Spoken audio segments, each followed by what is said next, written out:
2. Oh, God. Tim, I liked your drones joke, by the way. I thought it was good. Did you? That's very kind. Michael, you've known me for years now. You must know how to spell my name. It's disrespect. That's what it is, Darian. Disrespect. I don't think I Very am on the simple. roll, Mike. Oh, I am. It's switched. Huh, brilliant. Okay, let me just fix that. God.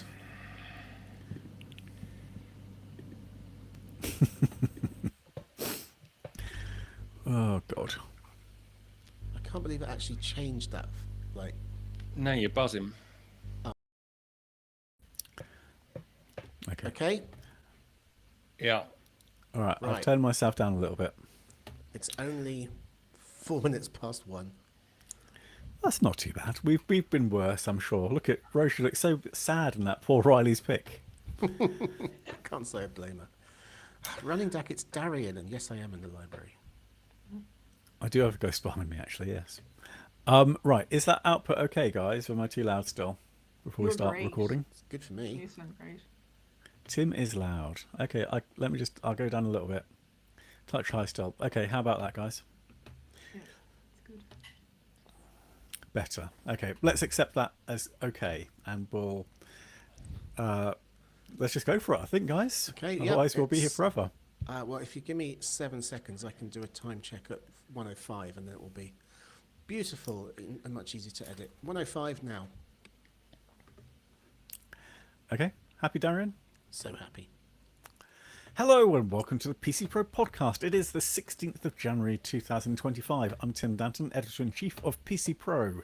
I have with me today Roshni Humour.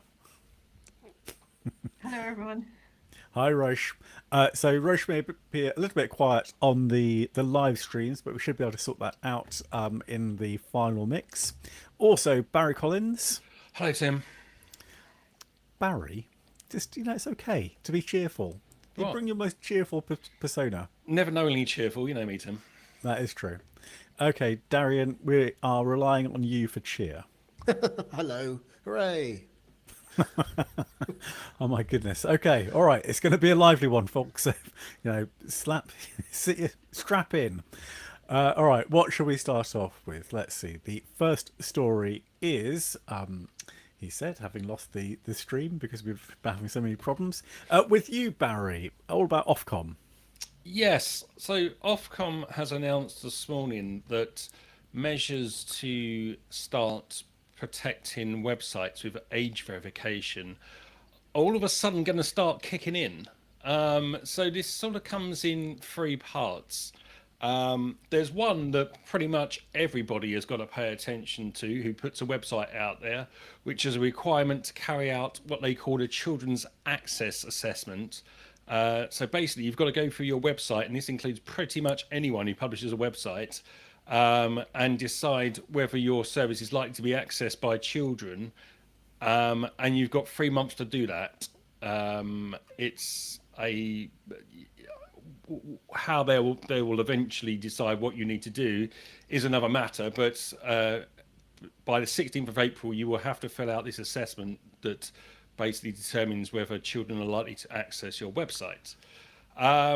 Then there will be measures to protect children on social media and other services. Sorry, Barry. Before you go on. So what do I do then? So I'm a site owner. Where do I find this form? What is it urgent? Well, it's 3 months, so you don't want to hang about too long.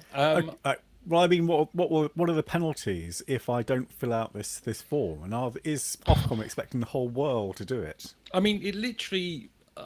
The breadth of this is pretty extraordinary. I mean, anybody with a business website or even to some degree a hobbyist website is going to need to go through this. I haven't had time really. I've gone through most of the other bits in more detail than this one, but certainly if the what was in the draft is still true, then pretty much anyone with a website that reaches the public is going to need to fill out this assessment. I don't think it's a form as such. I think it's just an assessment that you carry out for yourself that basically determines whether you're going to need to take the next steps.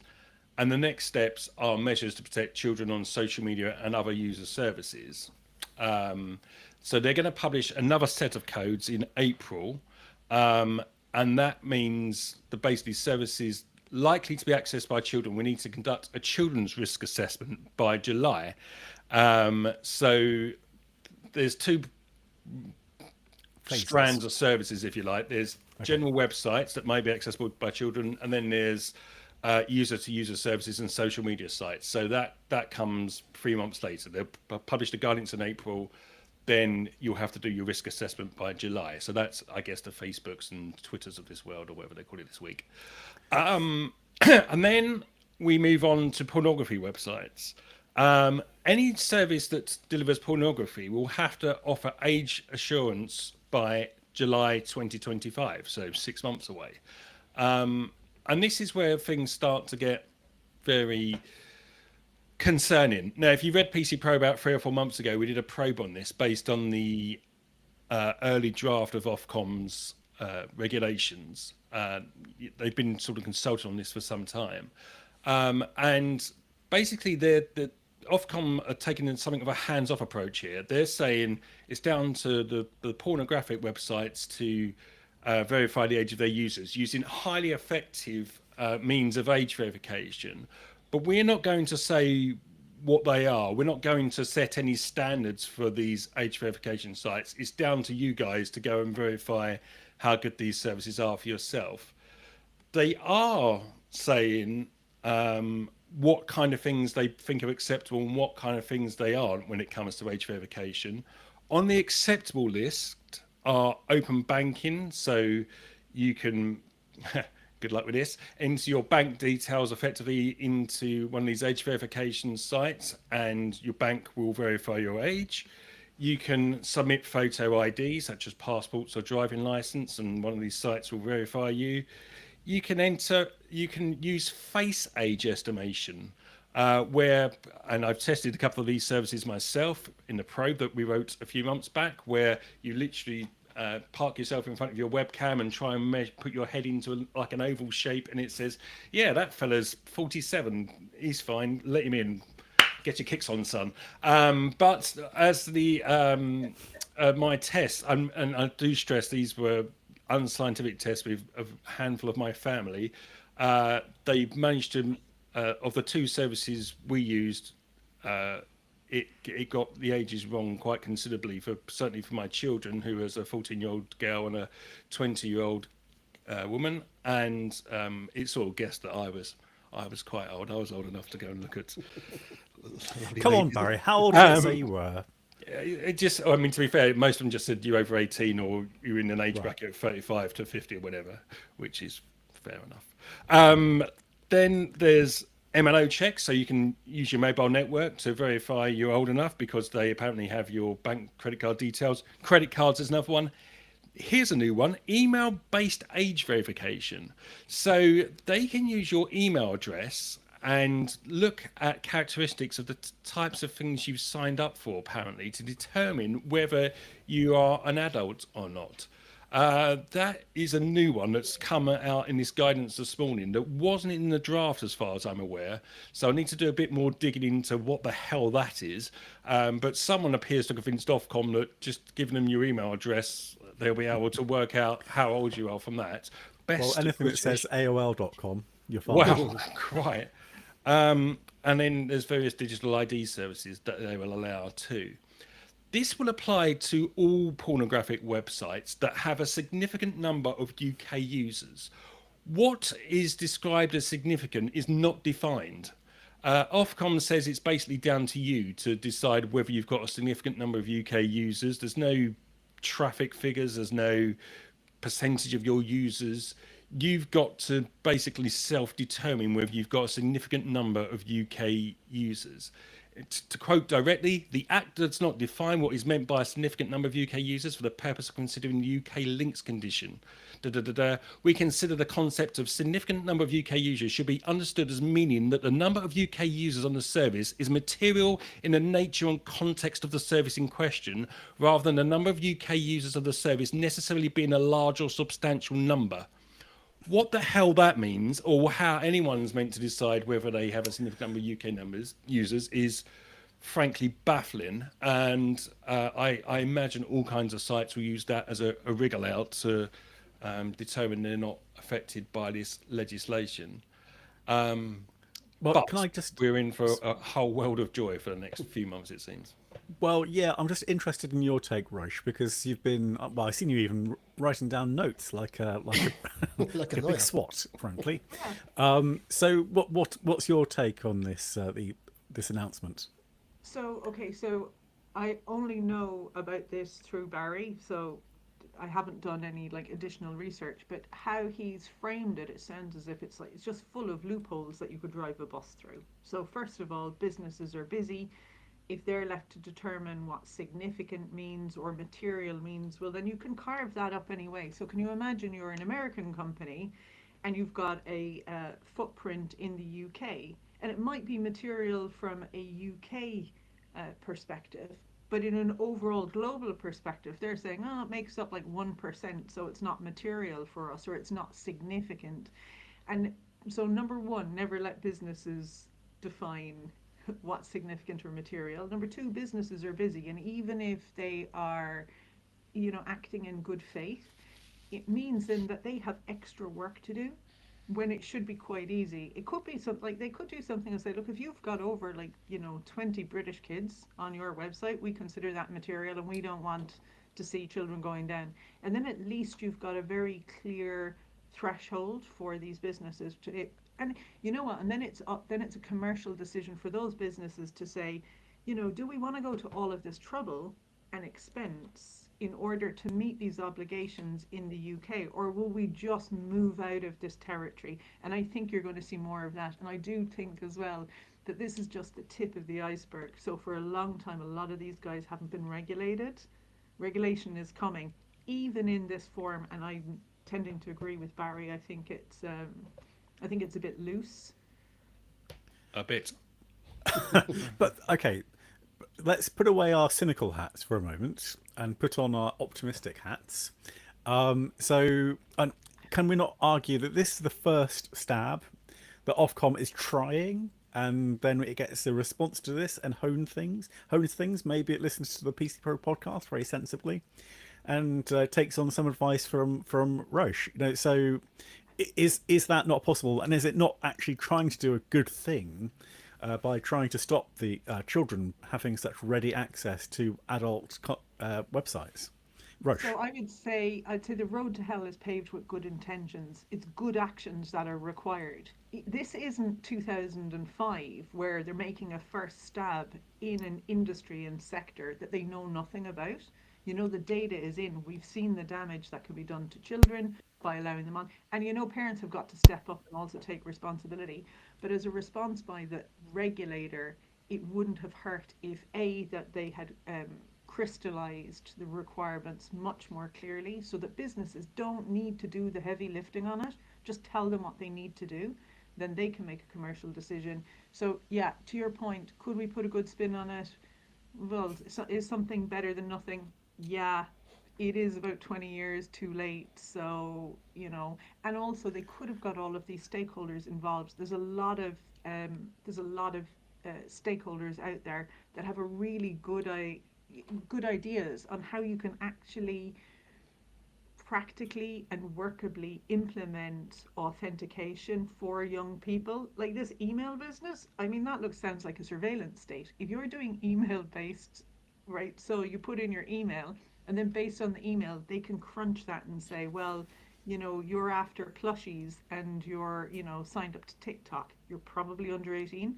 There's a bigger problem there about how much information these either like websites have, or the third party that's crunching that information. Where are they getting that from?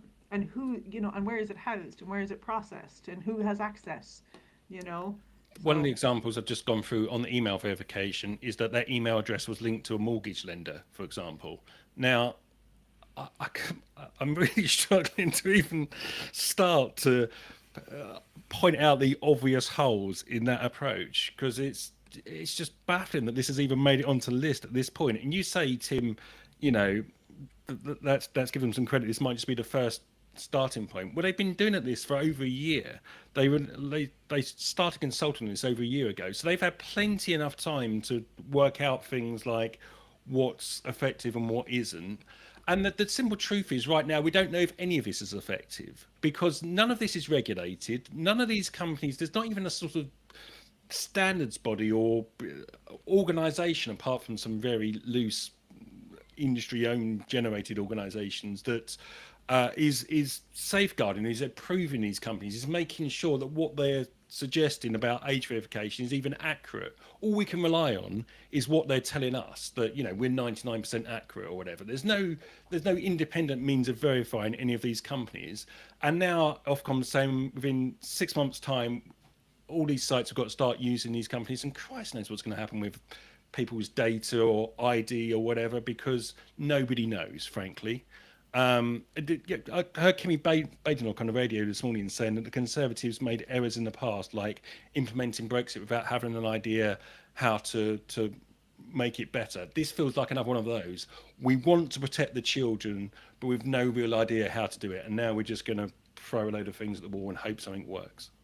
I think that's very harsh. I mean, there's been lots of porn sites are not new, as far as I'm aware, and many of them, to the best of my knowledge and understanding, have been using things like credit cards for decades to get people to verify their identity. So saying that there's no ideas and there's no experience and there's nothing established, I think is a bit unfair. And also, I mean, obviously, companies themselves are naturally going to push back against any kind of regulation, just because, as I think Roche said, it is a burden for them. But the fact that something is burdensome for a private company, a money-making industry, is not any kind of argument against its implementation. Well, firstly, we're not just talking about porn companies. We're talking about eventually any website that's accessible by children. And you want to look at the go back and read the PC Probe. The costs for even a small, indeed, a small company, I think it started, was it at £60,000 a year they fought for age verification? Sorry, £6,000 per year. So for the smallest, with 100,000 existing users, they think age verification will cost between £6,000 and £22,000 per year. That's coming at your website, and that's for 100,000 users. That's a fairly small website by anyone's standards. So these are costs that are going to be applied to every business. When Rachel Reeves talked to the regulators this week and said, I need ways to start generating revenue in the economy, well, by Christ, she's got one here. And B, that you were saying about credit cards. Well, you want to stick your credit card into a porn website? You feel free. Do you remember, we wrote about 15 years ago about the number of people who were wrongly convicted because their credit cards got stolen on porn websites, and they ended up being charged with child pornography offences or child abuse images offences. These sites are not reputable, and by encouraging people to enter their credit card details into porn websites, and it may be that the bigger operators, the more respectable operators in this market are fine, but when you're opening up the notion that you need to age verify with a credit card, for example, and you start getting conned on smaller, less, I really hate to find the words, but less honourable websites, then you see what happens at the end of this. Rush. So there's three things. Broadly, I agree with Barry, but I would take issue with the use of the word all when he's talking to companies. Obviously, this doesn't apply to all. It's likely to be accessed by children. I'll tell you whose website's not going to be accessed by children. Mine. It's about, do you know what I mean? It's governance, risk and compliance. Not like only adults are going there. And even if they were, there's no need. On the matter of pornography, that's monetized unless somebody knows that there's some kind of like Mother Teresa of the money shot. They're always looking for money from you. This is, it's a commercial thing, okay? So people are going to be giving their credit cards to that. I do think it's unduly burdensome on a lot of firms who will need to comply, but then they need to make the commercial decision internally as to whether or not this is a lucrative enough market for them in order for them to proceed. But I don't think that there's enough clarity, and this goes to where I broadly agree with Barry. There's not enough clarity in this for it to be helpful, because every time businesses need to talk about a problem, then they're distracted from the proper purpose of their business, which is like whatever it is, selling widgets, services, or whatever.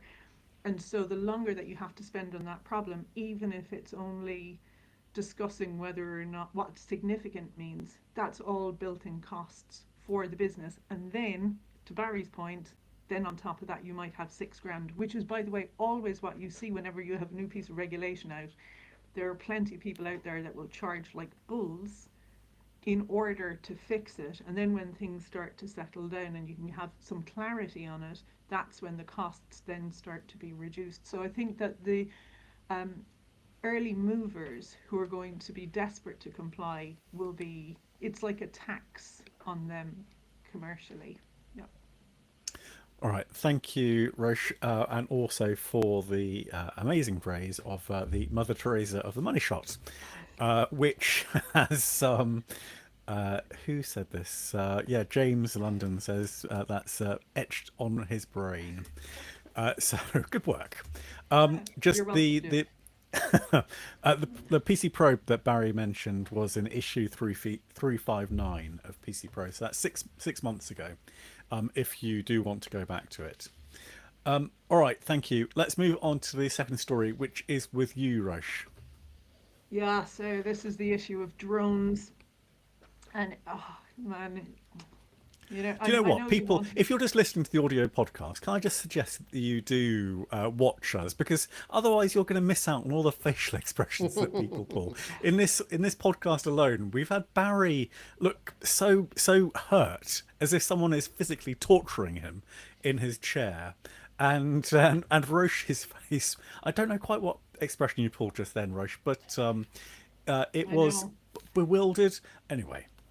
Carry on. Sorry, I interrupted you. I know it is. This is real eye roll territory, because it was so foreseeable, and it's so avoidable, and it's so infuriating, and it's so serious, and this is where we are. So there's been in the last week 2 stories about drones. The first one, which is really disturbing, coming out of California, is that there's been like over 40 drones have been operating over the Blazing Palisades, which is like, concerning enough. But then one of them hit a super scooper. So the super scoopers are planes that pick up large amounts of water and then drop them over the blaze. And one of them got hit by a private, unauthorized drone. Now, the crew were lucky to escape with their life, but what it did was it grounded the plane for 5 days. And as you can imagine, a plane that's supposed to be helping to control the wildfires out there, that is then grounded, it's impossible to extract exactly the amount of damage that the spread of that fire would have caused, but you can imagine it's going to be pretty substantial, especially with the property prices in Malibu. So this isn't without, real concerns, not just for the individual firefighters and for the pilots who are already putting themselves in extraordinary risk. And we need to protect those people, because when times are tough, they're the people who protect us. I would say the same about our defence forces here, and our police and our firefighters here. It just so happens that this story is coming out of the United States, but let's face it, this is going to be copied and pasted and replicated in other places, and we need to see the government really get a wiggle on to address it. And if you think we don't have our own problems with drones, we do, because in the same week that we're learning about these morons, drone operators, oh, by the way, sorry, this is just like a little aside, you do not pilot a drone, you operate it, because they're all running around saying that they're drone pilots. No, you're not flying it, you're causing it to be flown. That's different. There's jeopardy. You've got zero jeopardy when you're standing on the ground operating something, as opposed to actually being in the cockpit of something and flying, and it takes a different level of skill and a different level of attention to detail, and we need to in some way differentiate between the people who put their lives on the line and are actually up there in the sky, and the people who are comfortably on the ground distracted by God knows what. Anyway, and that's, by the way, I have a drone, so it's not, I'm not saying I hate all drones, it's just that, you know, there's a time and a place, and over a blaze where you've got like emergency firefighters is not the time or the place. So back to the UK. Oh mother. Okay, so now this is equally annoying. Ah, you have criminal gangs dropping drugs and weapons over two of the Category A prisons. One of them is in Manchester, and then the other one is in Long Lartin. For the avoidance of doubt, Category A, they are the worst characters that we have. So they're and in the report that I read, that they said that the dropping of weapons is a national security risk, and the reason it's a national security a threat to our national security is because Category A prisoners includes people who are imprisoned on terrorist offences. So, in these rat infested prisons, you now have drugs and weapons being dropped. So, it seems to me actually we have a couple of problems here. So, the first problem is we have the external threat. So, that's the criminal outside dropping the guns. Now, the reason that the guns and the drugs are getting in is through three ways. So, first of all, they're going in through windows, and we know that the prisoners are destroying the windows. Then we have them going in through the anti-drone netting, and then what's the other one? Oh, I forget. Windows, anti-drone netting. Oh, yeah, yeah. And then they've got like mobile phones. So the people inside in the prisons are able to guide the drone operators by giving off their GPS. So here's my solution, because never bring a problem to the table and don't have a solution. Number one, brick up those windows. I've stayed in enough London hotels without windows to know that having a window is not a right, it is a privilege. And they're expensive hotels, yeah. What you're Isn't that a fire risk? Isn't that a health and safety thing? where in London? Well, anywhere. Well, no, I mean there are plenty of hotels like M Hotel in Piccadilly in London. Like you've never seen anything Really? worse. No windows? Yeah, This is a little bit of no a windows. distraction for a It's like, technology but podcast, but I'm anyway, just yeah, yeah, yeah. curious. No, no, no, yeah, yeah. So anyway, so well, the thing is that this is where the technology meets the law, right? Because you've got these drones that, you know, we have certain rules, but I'm going to come back to that. So number one, brick up the windows. Number two, you have the anti-netting, fix the netting. Both of those things are visible and they're measurable. And so it would be easy to fix those and then to see that they are fixed. The mobile phones getting in is a bit more tricky, but not only do you have an external threat, but you obviously have an insider threat. Because how is the CCTV? Oh, that's right, it's the CCTV. So the CCTV isn't working and the netting isn't working. And they're both of those would be visible to anyone. So there is a problem on the inside. Is it corruption? I don't know.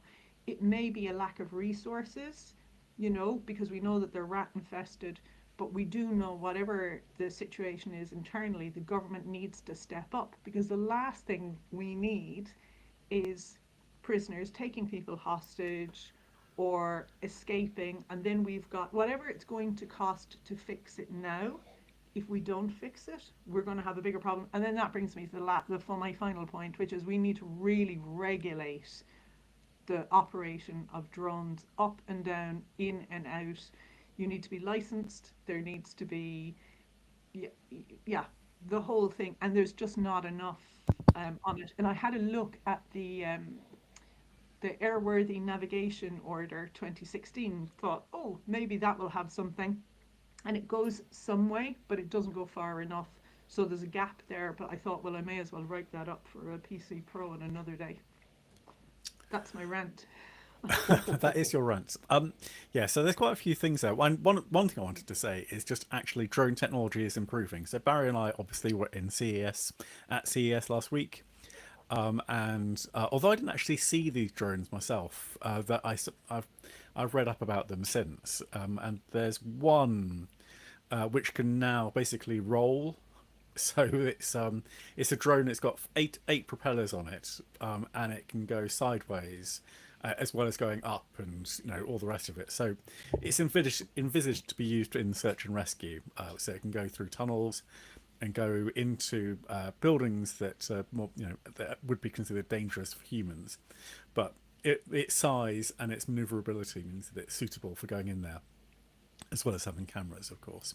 So anyway, the point being that the drones are getting cleverer and more maneuverable, and so whatever actions you put in place today need to anticipate that drones are not going to be what we consider them now. Those four propellered things that are clever and do things very well, but are also quite vulnerable. The other side of things is that we are going to see this convergence, I would suggest, between AI and robots and drones that will make these more able to operate on their own. There is a better word for that. So that's the other thing we have to consider, that you can give instructions in the future to drones, stroke robots, and they will be able to follow them and then make decisions themselves based on what they see. So that's the future that's coming. Never mind what we've got now. So yeah, I don't really have a solution for you there, Roche. All I've done is introduce the problem. Yeah, but you're right. But no, but Tim, you're absolutely right. And Ukraine is using drones, the drone technology that we have right now, to good effect. And God bless them, and Godspeed and whatever. And but even in the state that the technology is in at the moment, focused actors can really put them to really significant use and create an awful lot of harm. And what I'm saying is, look, the people in California are probably just morons, right? The people in the UK that are dropping the stuff, they're definitely criminal. There's clear. But you can imagine how how these drones could be further exploited by actors who want to bring cities to a standstill. Now, there's a guy, he's a retired lieutenant out of LA, and I had a conversation with him a couple of years ago, and I say a couple of years ago, it might have been 5 years ago, and he was talking about how drones were going to be used in terrorist attacks. And I thought, oh, tinfoil hat for you, come on.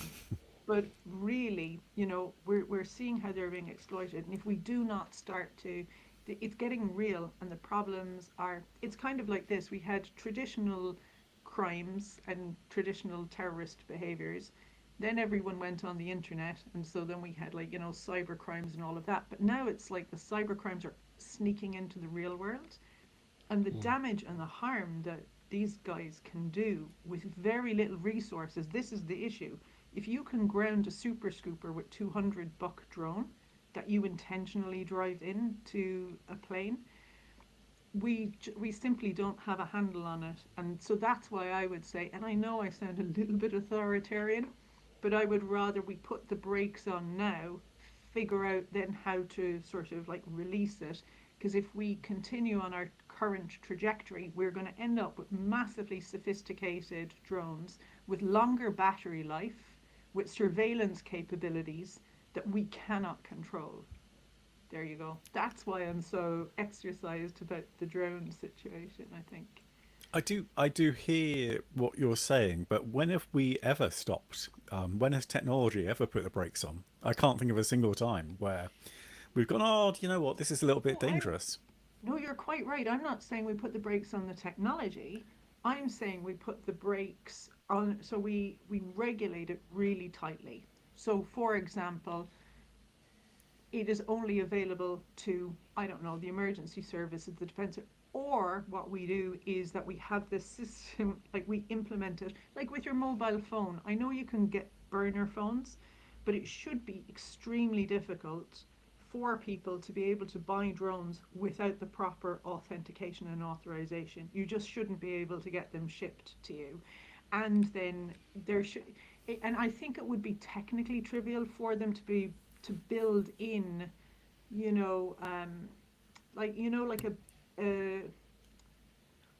like a signal that will send an ID for that so that if the police come, like, okay, so now you've got 40 drones operating over this blaze, the police or the FBI, whoever it is, should be able to come and they should be able to ping those drones to get an ID pinged back. And Yeah. even if it was only then linked to a home address or to something, but right now these guys are absolutely flying blind. And the territories that these drones can cover is just, it's too much and they're too agile. And so another, like the capabilities of the drones are you can like send it out and then and have it come home, so you can move with your like operating handset, and then it will come back to you provided it's within a certain range, so you don't need to stand still. So now you don't even look like maybe that you're operating a drone. And I just think tighten up the regulation, carry on with the technology, because yeah. What do you say to Michael Deere, who says, Roche, I can buy illegal stuff on Amazon. You're not going to stop drones by licensing. Right, so what illegal stuff can he buy on Amazon? Well, Michael, do you want to admit what illegal stuff you're buying on Amazon? just give me an like he may not be buying it, but if it was a zombie. He gives the example of signal jammers. Okay, I have nothing to say on signal jammers, but like say for example, if it was, and I don't know, like I don't know anything about signal jammers. I don't know why somebody would want them. Is there a legitimate purpose for signal jammers? And if there's no legitimate purpose for signal jammers, why are they being sold on Amazon? You're quite right. But then Amazon have a duty of care, so that, I would take it up with them. But like, of course people can buy illegal stuff. Like, you can buy zombie knives, you can buy 3D printed guns. But like, with a zombie knife, I mean, you're up close and personal there, and I'm not advocating for zombie knives on the streets, but at least you have some chance of capturing the perpetrator in those circumstances. And what we're seeing, like with the 40 drones over the Palisades, now they have made 3 arrests, but presumably that's like, still north of 30 individuals who haven't been caught. And we don't know yet if they're going to be able to capture the person who flew the drone into the super scooper, but they should be done for attempted murder. The stakes should be so high as to be dissuasive. I think we need to go hard. All right. Thank you, Roche. You make a persuasive argument. Now, we haven't heard enough of Darian's dulcet tones on this podcast yet. So I'm just hoping last week it was shocking. You guys were off in the States and I didn't have a word to say. So. Oh, Darian, I'm so sorry. Well, let this be your opportunity. Thanks. So, yes, I imagine we are all talking about fact-checking in the context of this podcast, but also in the context of social media. I am a quite keen user of Threads, Meta's rival to Twitter, now X. On the 7th of January, the day after Donald Trump was confirmed as president of the US, I was surprised to see Zuckerberg himself pop up in my timeline with a big load of announcements of how things were going to be different from now on. And some of them, well, all of them I think are quite controversial. Actually, he basically said we're going to throw out of the window all of the social progress we've made in the past 70 years as a society. But the one that we're going to talk about today is, he said, quote, "In recent years, we've developed increasingly complex systems to manage content across our platforms." He's talking about fact-checking, as we've mentioned, partly, he says, in response to societal and political pressure to moderate content. So not because he thinks it's the right thing to do, according to this statement, but because he has felt that they have to. This approach has gone too far, he declared. They've expanded over time to the point we're making too many mistakes, frustrating our users, and too often getting in the way of the free expression we set out to enable. Anyway, long story short, he's building up a sort of straw man argument for saying that fact-checking is something that's been forced upon social media by busybodies, by the left, by the wokerati, or whatever you want to call them, and he argues that it's actually preventing social media from realising its possible societal function as a forum for free speech. We heard all this stuff before from Elon Musk. As a town hall.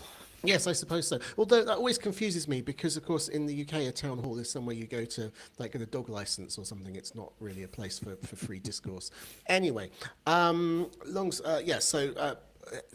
Mark Zuckerberg says that Meta, I think Facebook, Threads, everything as far as I can see, is going to step back from having actual human beings who look at what is being posted and moderate for things like political disinformation, and is instead going to the most positive spin, I think, the most favourable term you can use is crowdsource that, like Twitter does, where you have community notes where somebody says it's incredible that that Neil Armstrong was the first man on Mars, and then there'll be a note underneath saying Armstrong never went to Mars. You're thinking of the moon, that kind of thing, but in a political context in particular, and not many people think this is really a positive thing. I mean, I do see the sort of spin that there is kind of something to it that.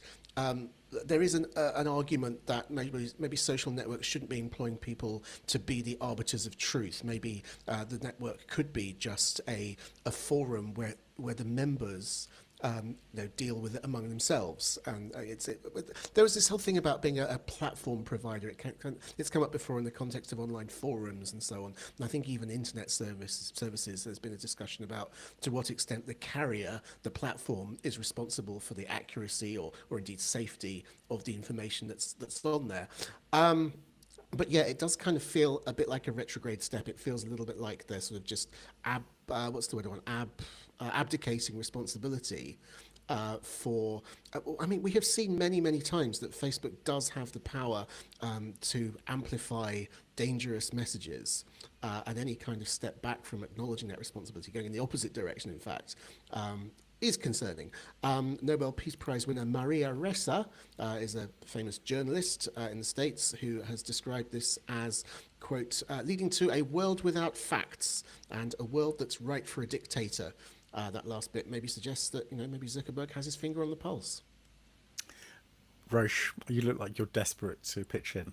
Oh my gosh, I was looking at the time and I was like, oh, we haven't got enough time. I would love to stay here and debate this for the entire afternoon. So, in a departure from how I usually feel about Zuckerberg, I think the reboot of Zuckerberg 4.0 is actually I think he is on course. So first of all, I don't think people should be getting their news from social media, and I've said that before. By all means, if a credible news agency pushes something out on a platform and then you follow the link, then that's great, but don't be getting your news from it. I think what happened, and I think But Roche, you can't tell people how to get their news. People get their news however they want to. Yeah, no, I know, but if you're getting your news from anything other than a paid source, it's going to be, or likely to be, badly wrong. And when I say badly wrong, 50 and 50 isn't 99, but I'm close enough. But if I said 50 and 50 is purple, I'd be badly wrong. That's social media. It's just it's going to be badly wrong. So you know what, folks? Okay. If you want the truth, pay for your news. So that's my position on that. But for Zuckerberg reining in it seems to me that the people who were overseeing these communities wielded an enormous amount of power, and they didn't do it with any sense of moderation, to the point where you could say something plain vanilla and it could be a scientific fact and you would be cut off. And if you think that that's not true, before Elon Musk bought Twitter, there was a bit of a storm because someone had tweeted out, only women have a uterus, and loads of them got shut down. And it's like, well, I mean, that's the truth. That's a scientific fact. Sex is immutable, blah, blah, blah.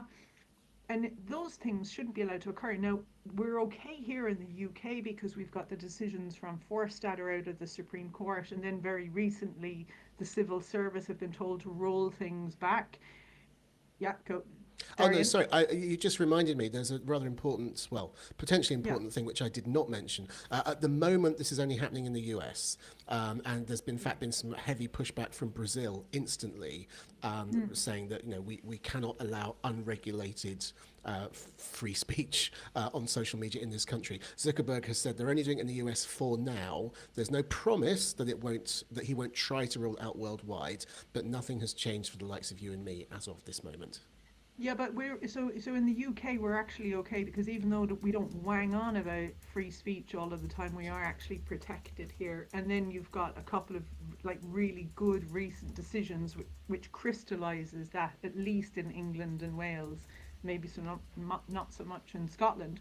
But I think that was largely, this kind of taking views that couldn't be sustained and then shutting down and cancelling people who had absolutely plain vanilla, uncontroversial views on the world and how it operated, and being able to cancel, delete, and remove them from was in itself an authoritarian play, right? So, look, is this an exact science? No. Do I find myself agreeing with Zuckerberg? Yeah. Am I surprised? Hell to the yes. No. Yeah, I don't agree with that. And I mean, I think the thing you've actually missed most is that they've unlocked a whole load of policies about abuse of different, for example, transgender people. You can issue all kinds of abuse now that wasn't previously allowed on the platform. That is clearly politically motivated from the direction that the US is going in, and But we're Barry, seeing this across the Barry, board. But but the abuse of people who thought sex was immutable was so bad that people lost their careers, and that but is the most plain vanilla, like XXXY. This is uncontroversial. And now, could I have said this? Could I have said this 2 weeks ago? I daren't say this on a public platform, even though we still had the Forstater decision, and I felt quite comfortable here in the UK. To say that, like, female, like, is an adult woman, or woman is an adult female, was considered so rude, and yet it's so true. but To say, it's the motivation of people saying it. These people aren't, but but by and large, coming out here to claim some scientific facts. I think we all know that the fact is that it's been used to abuse people online, and no, what but they've opened Barry, up I'm now. not. Just let me No, but finish. that's Just let me not finish. fair. Okay. So what they're opening up now is just a whole host of ways to abuse people differently online.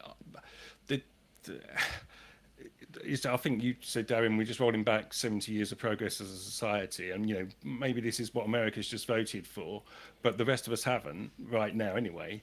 I will certainly be. Well, I barely use Facebook as it is. I barely use any of the other properties, and I certainly have no intention of upping it. The whole social media thing can be burnt down to the ground as far as I'm concerned right now. But to think that this is any kind of, to portray this as any kind of victory, I find staggering. So this is interesting because what you've done is engage in an ad hominem attack on me, No, or I people haven't. like no wait, excuse me. So or people like me, and what you're doing is you're inferring a motivation, and I have no other motivation other than to say there are certain things that are facts. I should be allowed to say them, and I should be allowed to say them without having derogatory, disparaging, or denigrating tags associated with me for saying them. And that, unfortunately, is the truth. Saying something so plain vanilla is not an attack But on Roche, any part of the community. one Yeah, thing just to clarify, sure. why do you think the this move of removing these kind of fact checkers? Why do you think that is related to a reduction in attacks on people for stating scientific facts? Because I think what happened, and I think that the reason that Zuckerberg is doing this is because the moderators would shut down they would shut them off, they would cancel them immediately, or they would so either you would be cancelled and removed from the feed, or they would suspend you for weeks for Mm. just really ordinary things, for having ordinary conversations. And debate, like, the best way to get to a good answer is for people to take opposing sides, not really, to not take it personally, and to work your way through. I'm not saying that I want to shut down everyone who disagrees with me, but I certainly want to be able to voice my position without fear of being shut down. And I think that they wielded an awful lot of power, and I think that they used that power, and that's why we're having the swing back. So I don't see it as a look, for us to go back 70 years, we'd have to remove, the Equality Act. We've got like really great protections in there Not in for America. transgender people and women and people who have disabilities and stuff and so forth, and religion and whatnot. So I think it's an exaggeration. I think it's hyperbole to say we're moving back 70 years. But I do think we needed to remove these few people who were pinch points, who had their own agenda. Okay, well, I'm going to fight on behalf of the people who unfortunately have their right hand stuck in the air for far too long to try and say, let me talk, let me talk. Darian, what do you have to say? All I was going to say was, yes, of course, it's hyperbole. I mean, not everything is being rolled back to the days of, smoking in restaurants and so on. But I do agree that we can and should be able to have a respectful, academic, objective debate about things which interest us. I do not believe that's possible on social media. I think Mark Zuckerberg, if we ascribe to him the very best of intentions, then we could say he has observed what that leads to. He has seen firsthand. It leads to massive dogpiling, abuse, death threats, stalking, and the enormous propagation and dissemination of lies, of slander, of prejudicial information. He's seen all that, and as far as I can see, he liked it and he's decided to go back to it. That's my problem. I agree with you that there's nothing wrong with stating facts, but if you try to do that online, you will not get a good faith, respectful response. I'm sad to say it, but that's my observation. Okay, I'm going to state the fact that this podcast seems to be rapidly approaching its time limit, and it is time, Darian, for Nibs. Oh, that's with me as well. Let me bring up my notes. Sorry, I'm single screening today because I'm back in the library, but hopefully this will be resolved next week.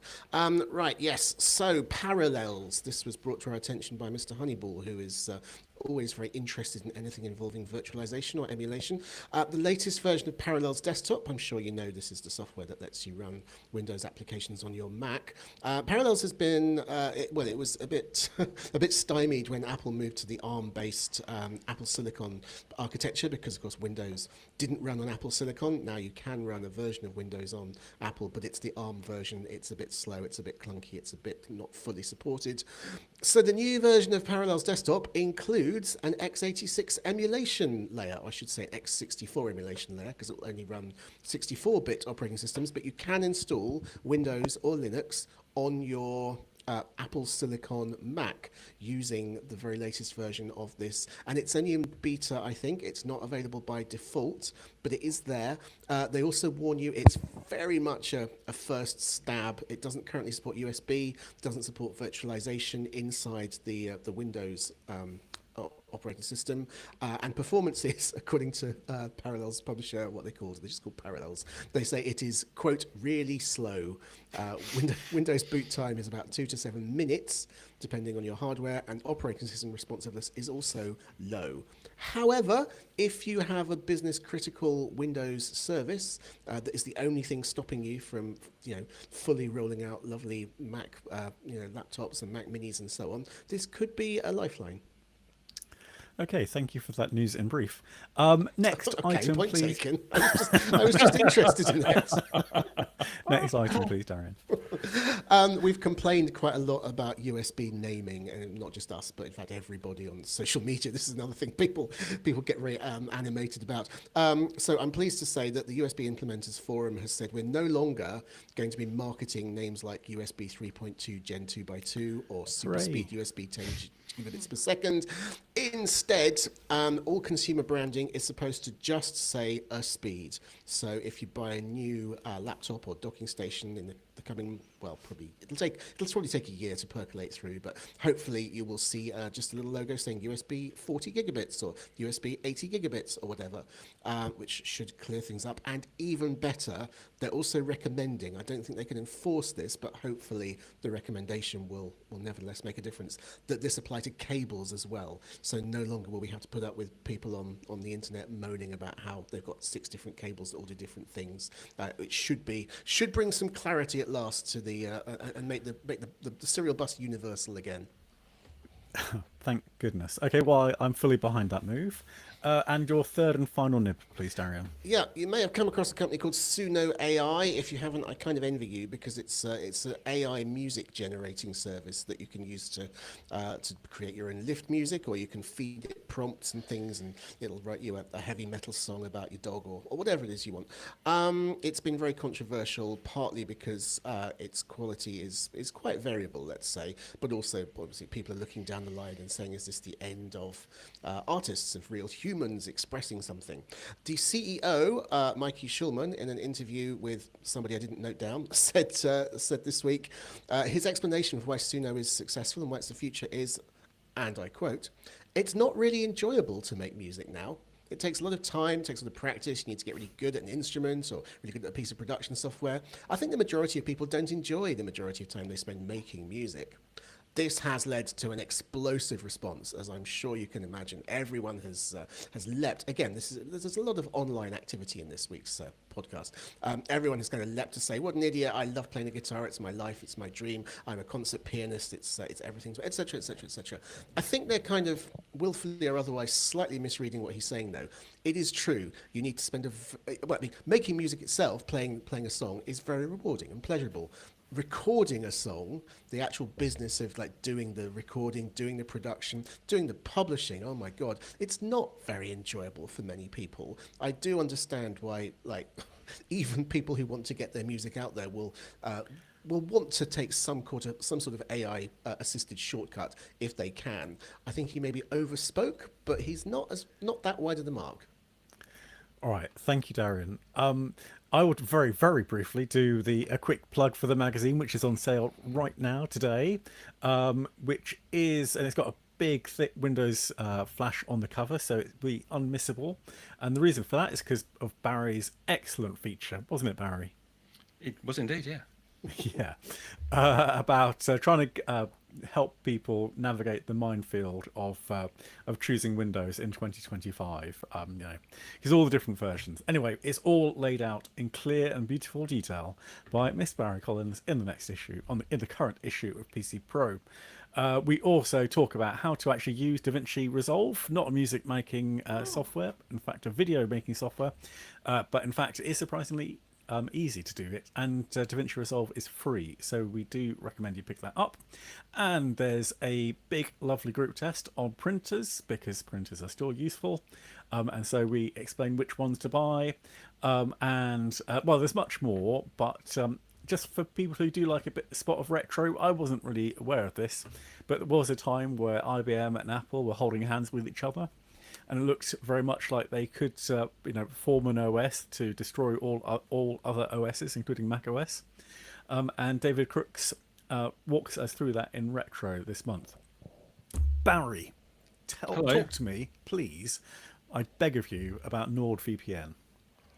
Yeah, well, this sounds like a podcast advert. And if you listen to any podcast, some mainstream podcast, you probably would have heard a NordVPN advert, which is partly why when I went to Las Vegas last week for CES, I decided to invest in a NordVPN subscription, because you spend an awful lot of your time roaming from different Wi-Fi hotspots.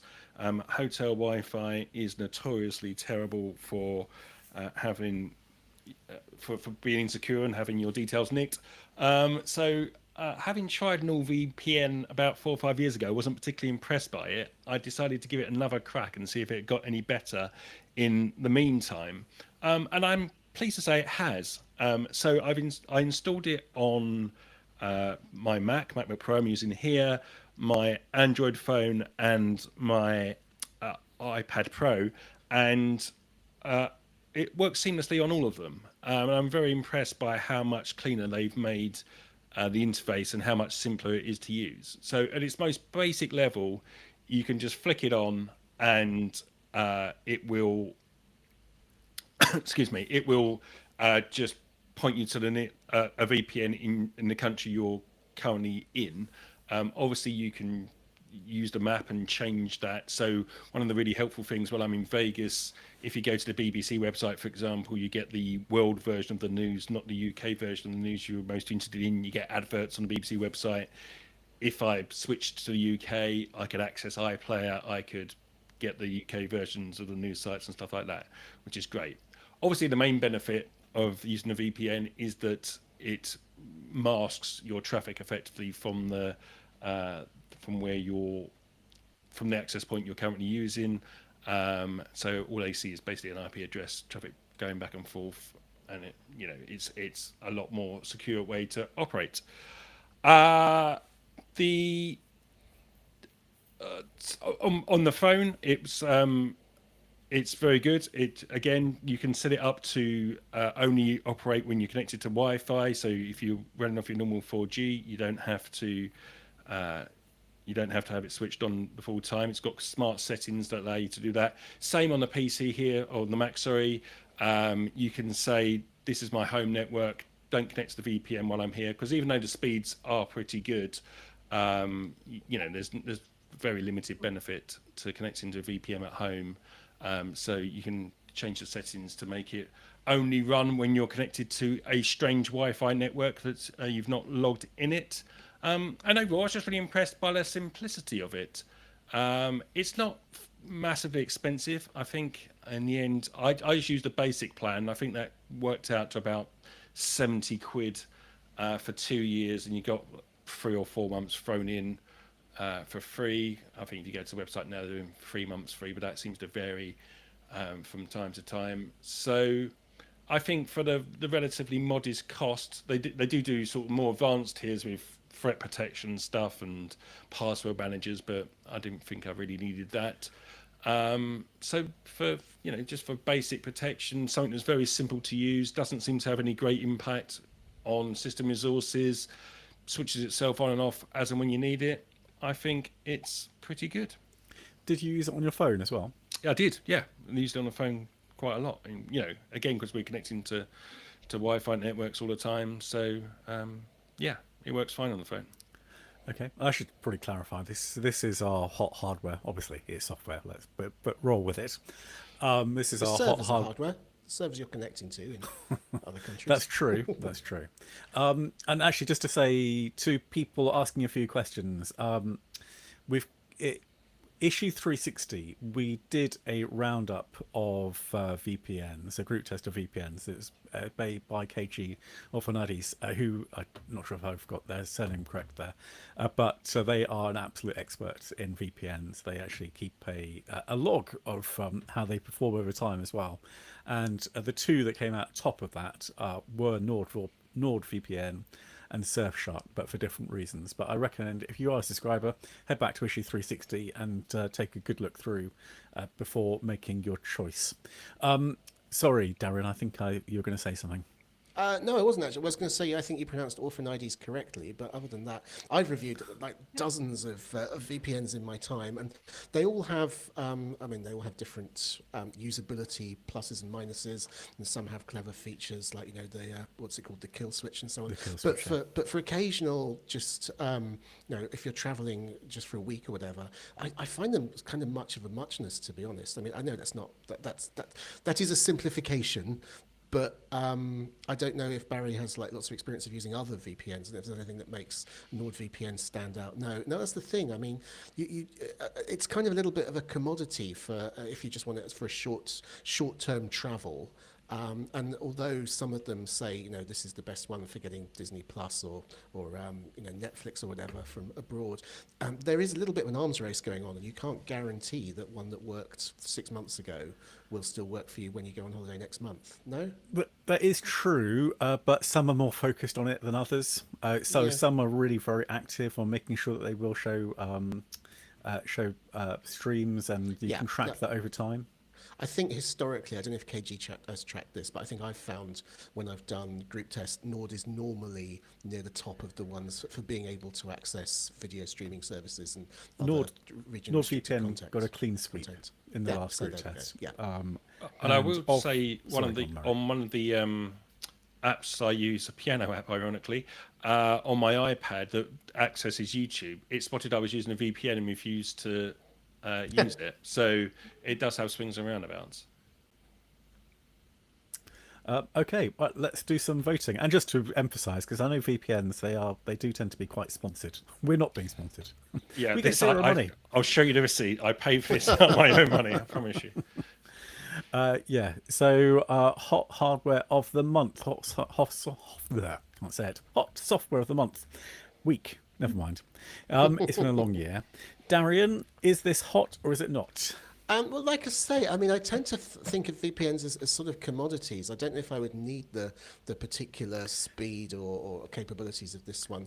And the other thing I really resent is Barry said it was about £70 for a 2-year plan, but you went away for 2 years, were you? You were away for a week. And if you want to buy like the 1 month plan, it works out as like £13, I think, which is nowhere near as good on a month by month basis. But then again, I sort of thought, you know, why am I quibbling over a couple of quid here or there? It's a decent service, and it's silly to pay 70 quid when you could pay 13. So maybe it's better to just buy what you need. So I've kind of talked myself around to saying, all right, it's hot. Thank you. Actually, I just recommend that people do go back and look at that group test, because it actually does cover a lot of the stuff we talked about here, including best free VPNs. And again, you can choose those based on different things, for example, how much data you think you're going to chew through. Anyway, Roche, hot or not? Well, I am actually I bought NordVPN last year, and I remember talking to Darian in Soho about it, and for all of the reasons that Barry liked it, I also liked it. I found it easy to, you know, I don't want to be digging around in settings to change. Super easy to change. And I was using it because, you know, when you want to buy something from a different country and then you want to search Google, but it returns different results, it was absolutely seamless. So if I put myself in Ireland, I could then search as if I was in Ireland, and then it returned different, better results. And so I liked it. So I'm going to give it a hot, soft. Okay. Oh, goodness. Bless you. Sorry, that was me trying not to sneeze on a podcast. Not sure that's definitely against etiquette. Barry, hot or not? Yeah, I think I take Darren's point. I did look at buying it just for the month, and it is quite punchy for the month, but given the amount of travelling we do, it didn't seem an outrageous fee over the course of 2 years. I found it very simple to use and surprisingly good across different platforms. So yeah, hot. Also, Barry's accountant has told him to spend more. Yes, it is. It definitely went on my business account, that's for sure. Okay, I'm going to say hot as well, and as I think it's largely positive in the comments. Ian Knock actually says that all VPNs are hot, whilst William Kirk goes for tepid. He-Man tells us that his son started watching the new Flash series on Netflix while in France skiing at Christmas, and then frustrating to find that it wasn't viewable in the UK, VPN came to the rescue. So yes, and the final voting, well, is it the final voting, has come in just, Barry, you've edged it, with a very narrow 57% to 43% victory as I look at this. Oh, 56 to 44%, it's all change. Anyway, you're still ahead, Barry, so congratulations. I officially grant NordVPN the hot software of the week. Right. That means I'm going to leave for 2025, and let's stop this entire segment now. I'm just going to stop doing hot hardwares because I just never Excellent. win. Well, reigning champion. Send me my trophy. So does this mean the precedent is set now? We can do hot software? We've always been able to do hot software, Roche. What? I would have done NordVPN last year if I'd known it was a contender. Wake up, sister, you're too late. We generally try to do things that were released less than 12 years ago or whatever, but VPNs are generally the software is updated quite frequently though, so it's probably It's quite version it's a or- loose set of criteria. As what is it hot? Is it hardware? Is it the week? You know, we don't really care. We'll still shove it into the hot hardware of the week category. Okay, right. Thank you very much, everyone, for listening to this week's podcast and for taking part at pcpro.link/discord. That's right, isn't it, Darian? I've got that correct. So we do appreciate everyone who joins us live on the chat, and so thank you for taking part in that debate. And also, of course, we love with our hearts every single person who downloads and listens to the podcast as well. Until our next podcast in a week's time, goodbye. Bye. Bye. Aye. All right, we're clear. Thanks, everyone. I'm going to, when I stop the recording, then we lose our lovely friends on Discord. So, All right. bye Well, for can I, our lovely just friends. before we do, I think I just Yep. want to say thank you to Paul Riley for the message 0000000 ... That says a lot to me. Okay, I've got to go because my dog's barking. See you later. Literally. All All right. right, bye. See you, Barry. Okay, I will end the call. So, bye, everyone. All right. Bye.